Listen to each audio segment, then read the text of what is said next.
So next, I'm going to skip a few of these tracks. These are some sound effects tracks, and as you can see over here, everything's labeled. This is a sound effects, Vox sounds. These actually came as later additions to the tracks. I'm going to scroll down just a little bit. These are some transitional sounds. Let's get into the bass that I'm using. So as many of you know, I use Trillion to create a lot of custom bass patches. For this particular bass, I have a synth bass layered. And as you can see, I have some filtering that I've done to this.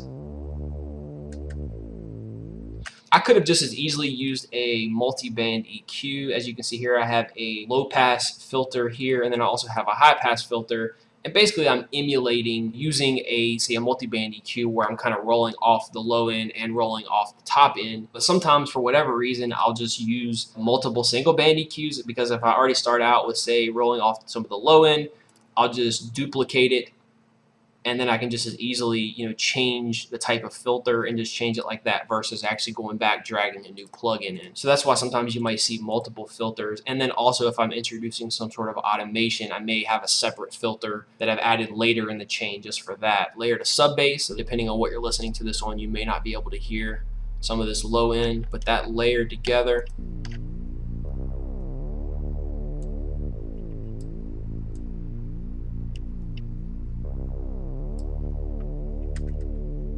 So the next real layer that I added was actually 3 synth sounds. This is all, considering this all one sound really, and I'm using 3 different instruments using Omnisphere patches. So if I select this one again, you're going to see that low end roll off here with the filter. You're going to see a 4/4 delay, which again, this is in double time, so this is a 2/2. So this is a little slower automation with the panning here. So I've got this panned a little bit right. I have another synth that I have panned a little bit left with pretty much the same processing.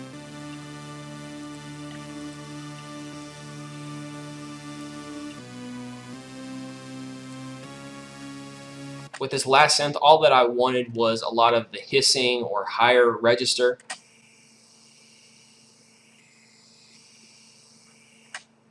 And so that's why you see this super high threshold at like 2.5 kilohertz. I just layered all those together to give more substance to the track.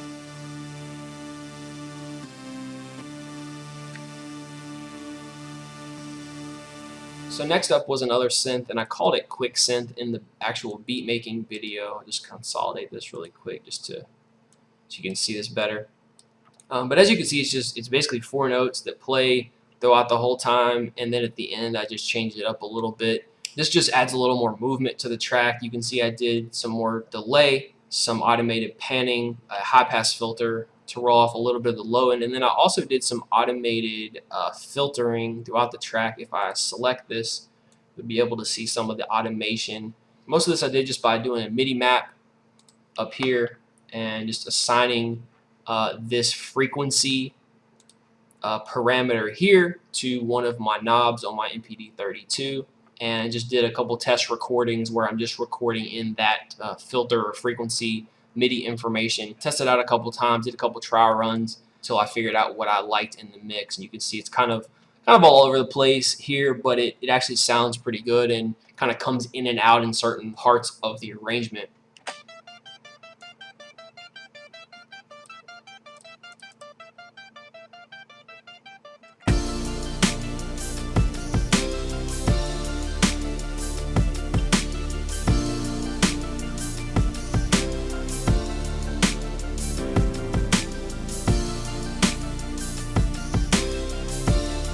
Okay, so if I come back up to the top, I'll start getting into some of these various sound effects. This first sound effect that I have here is actually included in the recent sound effects pack that I released. And this sound effect actually already comes with that particular delay. Now, obviously, you can roll off and cut off the tail if you don't want that.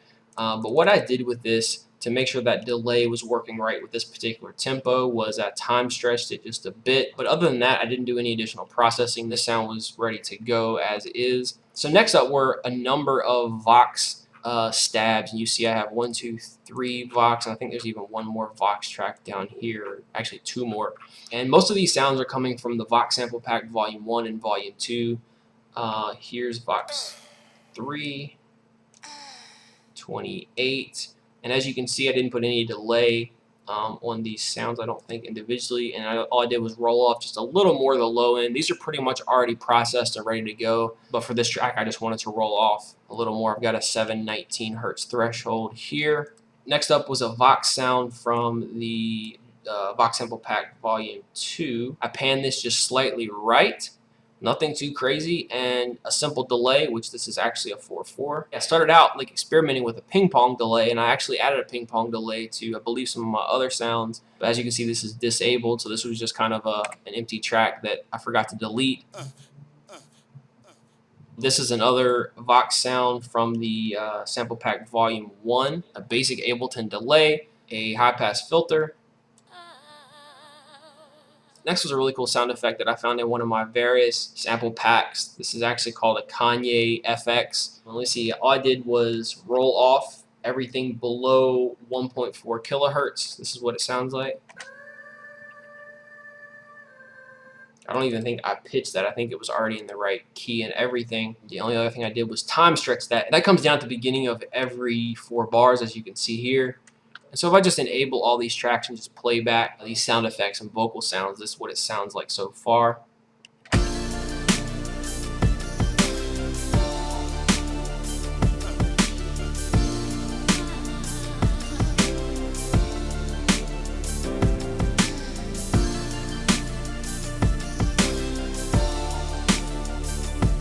So next I got a number of transitional effects. These were pulled from various kits, some of my own, and then some just other sound packs that I had.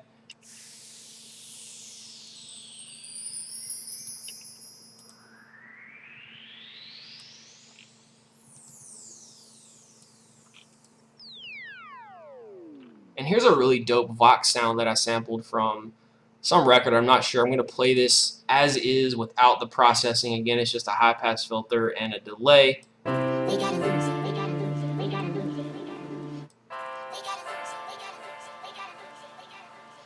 Then one other Vox sound that's available in the Vox Sample Pack Volume 2. This sound, you may have already heard this in the demonstration video. And I added a ping pong delay to this instead of just a basic simple delay.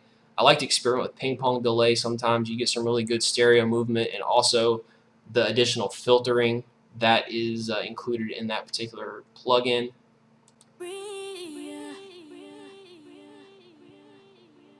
And again, just to show you, some of these do have some slight panning just to help set a little bit better in the stereo field. But other than that, there's not a lot of other stuff going on here. Also found a really dope wah sound in Omnisphere, which sounds like this.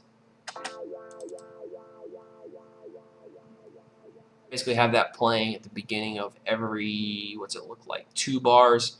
And so these are just coming in at various places. This was just a lot of trial and error work. It wasn't any set straight line to get here. I just kind of went through various sounds. I played back the track that I had so far. I said, okay, this sound might be cool. I drug it over into a drum rack or set it aside, and just slowly started piecing some of these sounds and placing them in the places I want during their arrangement. And so if I play back the track so far,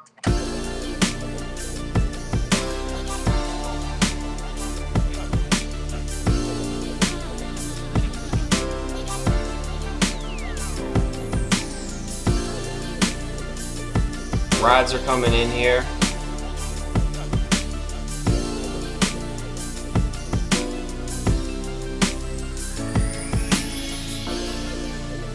You'll notice here there are multiple transitional sounds. There's about 3 that come in at different places that kind of serve different purposes here. There's a couple different sounds that are coming in during this 4-bar transition. And I added one more transitional sound to supplement those. That came from Omnisphere, and after that, really all it was my lead sound, and I also have another, what I have labeled as a high synth. This is just kind of some supporting high register information that's very subtle, pushed back in the mix, just to start with this high synth. I've got two sounds. Actually, it might be the same sound. I've got one pan extremely left, one pan extremely right, just to help support a little bit better on the left and right channel. Again, a high pass filter, nothing too wild. All these are disabled, so these were just plugins that I was experimenting with. Didn't end up using them. And just some simple delay, as you see here.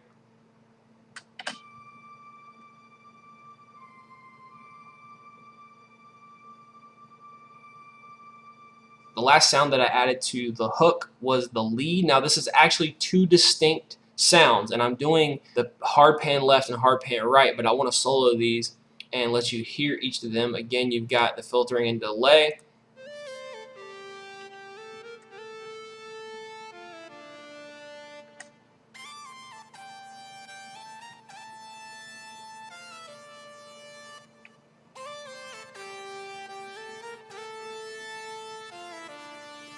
So if you can get sounds that complement each other but have some sort of contrasting features, you can get some really nice stereo sound there. So that was the whole reasoning behind picking two distinct sounds. Spending some time to get the levels right, pick the appropriate sounds, and also make your life easier once you go to finalize the mix to overall kind of help with the width. And that essentially was all of the elements. Basically at this point, once I had all these pieces here, I went through part of the arrangement, stripped certain elements away, and obviously you can see some of the instruments are coming in at certain periods. I was really happy with the way this track turned out. Like I mentioned, after I exported the audio stems, it ended up being about 25 total tracks. That was more or less it. I went into the mastering phase. I may talk about in a later video. I do use some third-party plugins for my mastering. As you can see, I'm not using any real special ninja plugins or effects. A lot of this stuff's coming stock from Ableton. Aside from my sounds, take advantage of what tools that you do have. If you do have a standard or a suite version, you have access to some of these plugins. You can make them work and take your tracks a long way. But I hope this was helpful. Again, I'm going to link the beat making video as well as the full-length instrumental in the description. There will be links to all the sound packs that I discussed here, some free downloads for you, music production coaching, mixing and mastering, a lot of other free resources and tutorials and tips on the channel. Feel free to check that out. Thanks for watching. Thumbs up if you did like the video, subscribe to the channel, and I'll see you in the next one. Peace.